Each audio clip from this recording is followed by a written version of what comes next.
Does Social Security need saving? Providing for retirees throughout the 21st century by Dimitri Papadimitriou and Randall Wray. A supply-constrained economy.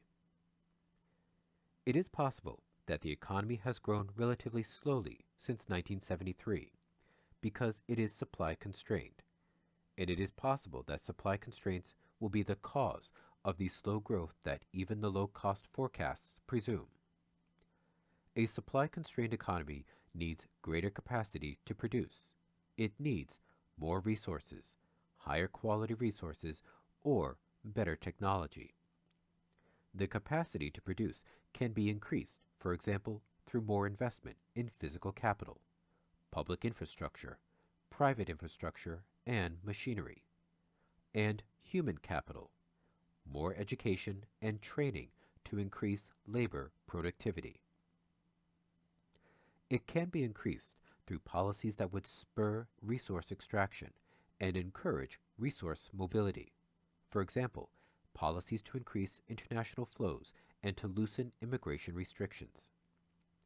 In a supply-constrained economy, non-investment spending can crowd out investment, thus leading to lower growth. Policies to reduce consumption, either by households or by government, would allow both private and public investment to increase, generating higher growth, while government spending, whether deficit-financed or not, is generally believed to lower long-run growth.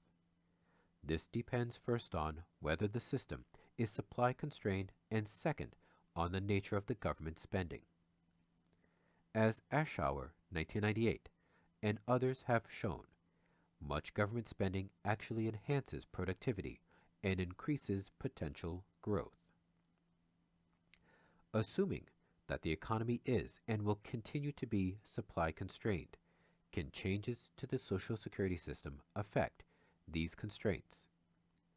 Shifting to the advanced funded model in 1983 raised tax rates and lowered benefits to generate large surpluses, but it has not directly encouraged creation of more or higher quality resources. It is possible that the higher tax rates have reduced current consumption, releasing resources that can be used for investment. On the other hand, the lower current consumption might have depressed the incentive to invest, simply generating unemployed resources and thereby removing supply constraints while creating demand constraints. One justification given for accumulating a trust fund surplus as part of a general government surplus is that a government surplus will increase national saving and thereby stimulate investment. There are many reasons to doubt this result, but a primary problem is that it requires that the rest of the federal budget does not move toward deficit in compensation.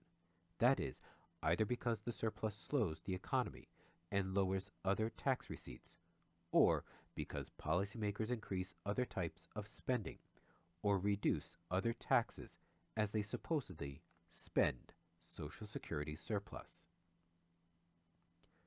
Further, even if it is true that a government surplus can add to national saving and encourage investment, it is not at all clear that this should be the responsibility of OASDI. OASDI, as noted above, is not a broad-based program. The taxable OASDI base is far less than half of national income. If a government surplus can be used to stimulate growth, this would be more properly undertaken as a general fiscal policy. First, a general fiscal policy would be much more effective because it can use the entire federal tax system, not just the smaller OASDI tax base, allowing a faster growth rate to be achieved. Second, since any growth achieved would be beneficial across society, it is equitable that all individuals share the cost, higher taxes, rather than only those on OASDI-covered payrolls. An objection might be that Congress and the President do not have the political will to undertake such measures, but it makes little sense to reform Social Security in an attempt to accomplish what our elected representatives should, but will not, do. A related justification for accumulating a trust fund is that balances can be used to increase investment directly, for example, by purchasing private equities. Many objections have been raised to this plan, and we do not intend to repeat them. Baker, 1998. However, it is important, again, to ask whether the task of increasing investment should be the responsibility of OASDI. If it is decided that government should attempt to stimulate growth by direct investment in the market, this would be better accomplished as a general fiscal policy. That is, it should be done out of the general budget. Similarly, policies to increase human capital or to encourage resource mobility or to finance research and development are all better left to general government revenues and spending rather than to OASDI revenues and expenditures.